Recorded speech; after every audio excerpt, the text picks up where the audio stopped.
welcome back to my channel. So it's been a while since I posted my last video, but I've been excited since this new year started to actually get back into making some videos. It's already the beginning of February and I only read one book in January. But despite that, I've actually really been enjoying the way I've been reading this year. Now, I do plan to make a video going into the ins and outs of how I plan to do my reading this year, which I do plan to do a lot different than last year, but that's going to be for another video. In this video, I want to talk about all the books that I hope to read in the month of February. February is my birthday month, so I'm very excited to pick some really great books, and I actually do have these books pre-picked out. So one thing that I'm definitely going to be doing differently this year is, instead of picking all of my books randomly through a TBR jar, I actually plan to select the books that I plan to read this month with more intention. I do plan to lean more into my mood reading, but I still have one little thing I want to do with this TBR jar. So I typically pick about 10 books to read, but I've decided to limit that a little bit and allow myself some more wiggle room to select books as the month goes on, depending on what I feel like reading. But I do have some books that I do have in mind, because I do find that I work best when I don't have a huge selection of books on my TBR to select from. I like having like a small list, and then once I finish one book, I have a few select choices. So with that said, I only finished one book in January, so I do have quite a few books that I need to finish up this month, and I'll go through those first.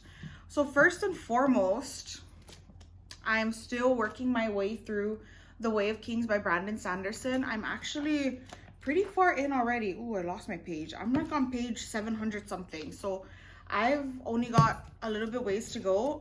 The first time I read this, I read it physically, which took me a really long time. This time I'm listening to it on audio, and I'm really enjoying this reread.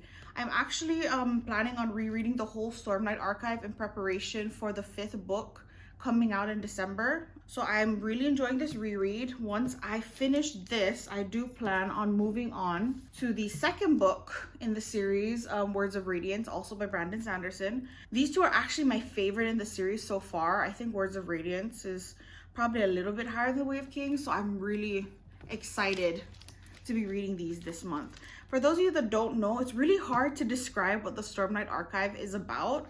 This is basically Brandon Sanderson's epic fantasy story that takes place in his fictional Cosmere universe.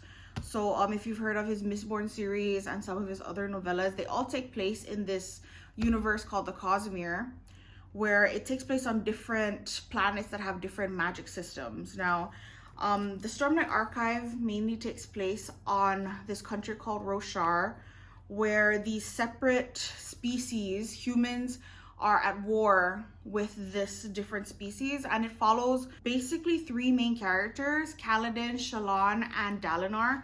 Kaladin is this slave who is being forced to work in as a bridgeman in this army, fighting against this war to get revenge on the species of creatures that killed his king, the king of the humans, basically, for his country. Shallan is a woman who is studying under the sister of the king. She's kind of like a scholar, kind of an artist. And then Dalinar was the brother of the king who was murdered, and he is now a high prince who is in charge of many men and has a lot of like political intrigues and is going through his own thing. It's very hard to describe. There's just so much going on in this series. I don't even know if I did it justice with that short summary, but basically all these 3 people, their stories intertwine, and we learn more about this world and this universe and all the different magic systems, species, and there's a lot of mystery going on.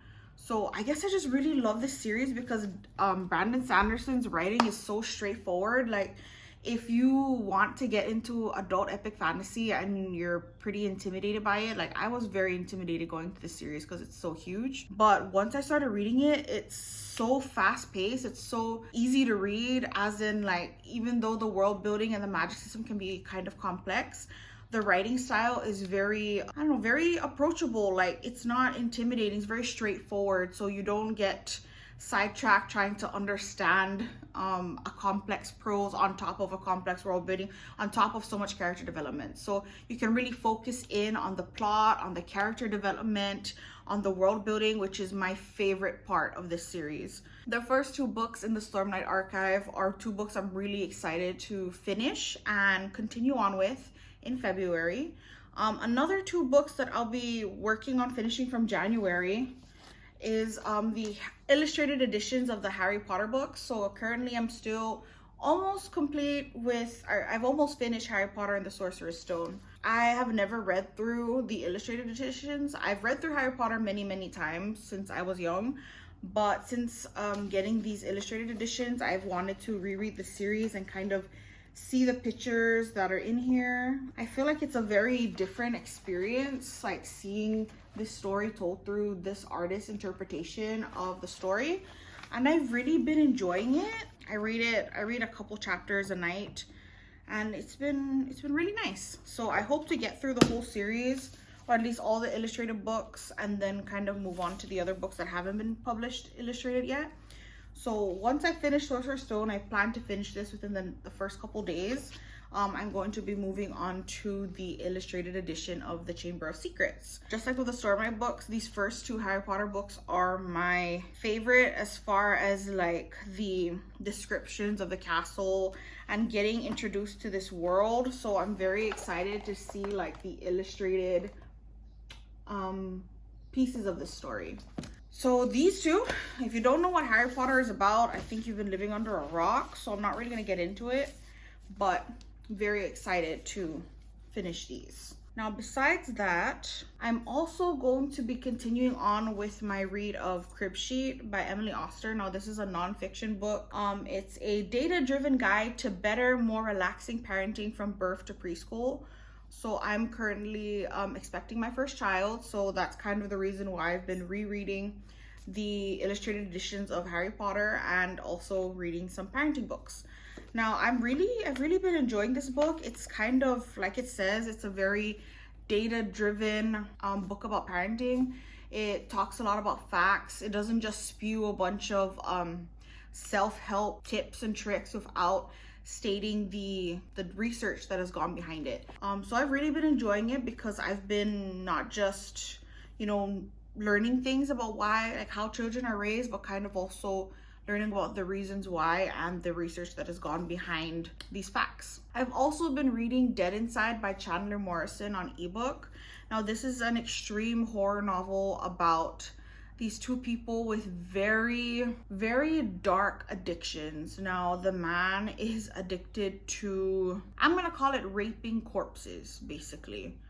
That is his dark addiction. And then this woman that he just met is addicted to eating dead babies. Yeah, very different than the other books I've been reading. This book is definitely out of my comfort zone, but I did hear some interesting reviews from some YouTubers that I've been watching, so I wanted to give extreme horror a try, and I've heard that Chandler Morrison is a pretty good author within the genre. So I've only made it about a third of the way through this one. I've kind of been reading it slowly because it is a bit difficult to get through. Like, it's not my cup of tea, but I'm giving it a shot. I'm giving it my best shot.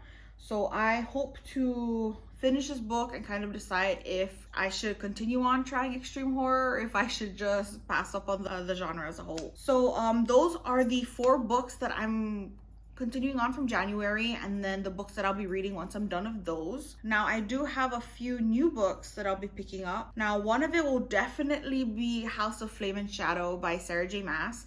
Now I pre-ordered this book. I'm still waiting for it to arrive in the mail. It does take a long time for books to be shipped here where I live. So once that book is in, that will be my other physical read that I hopefully plan to like breeze through.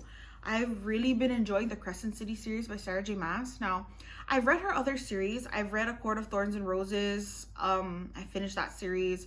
I also tried the first book in the Throne of Glass series. I definitely like Crescent City a lot more than the other two, so I'm enjoying reading this series more than those. I DNF'd Throne of Glass. I finished ACOTAR and I liked it. I didn't love it. I feel like Sarah J Maas's adult series is a lot more for me because I feel like her writing is a bit more complex. The world that she's created in Crescent City and how she chooses to describe it, I feel is a lot more interesting to me. I like learning about this fictional city, this fictional world, and how all these different species of people interact. I've also been enjoying the character development. I feel like it's a lot more nuanced than her other series. If you've read the second book in the Crescent City series, you know why I'm extremely excited to get into this third one. So once that gets here, once it arrives in the mail, I'm going to start right away. I do plan to pick up one more. I know I said I was going to only read 7, but I do plan to keep the TBR jar in my TBRs, but instead of this jar having prompts, I actually threw in all of the books that are on my TBR shelf right now. Maybe I'll throw in a clip of what my TBR shelf looks like right now. I have no idea how many books I have on there. I think I'm like either approaching 50 or already over 50. And I'm not too mad at it, but there are some books on there that have been my TBR shelf for a really long time, and I feel like the longer time passes, the less inclined I am to read them, which I don't want to be keeping books on my shelves that I don't plan to read, but I also don't want to just get rid of them without giving it a shot. So I figure this jar will be my read or unhaul jar. So if I pick the book, I have to give it a really good shot, and either I read it all the way through or I unhaul the book, basically. It's color coded the same way as before. It's color coded based on the genre, but I don't really plan on picking books based on their genre too often. The blue ones are fantasy sci-fi, which I have a lot of. Pink is romance or fantasy romance. Green are thrillers and horrors or mysteries. And then yellow are like everything else, like contemporaries. And so I do plan to pick one of these, and then that will be the last book that I have set on my TBR. And then any other books that I read, that will probably just be, you know, more mood reading. So let's pick something. I'm gonna close my eyes and just pick randomly. What does it say? A Deadly Education by Naomi Novik. So this is one of the recent books that I got. On my last trip, I purchased quite a few books, and thank goodness A Deadly Education is short, and I do have it available on audio on Spotify, so I'm pretty excited about that. I have 8 books that I plan to read in February. Hopefully I can get through all these books in the month of February, and I'll have a good wrap up in March. Thanks guys so much for watching. I look forward to posting more videos this year. Hopefully I don't go on another YouTube break. Wish me luck, and thank you for watching. See you in the next one. Bye.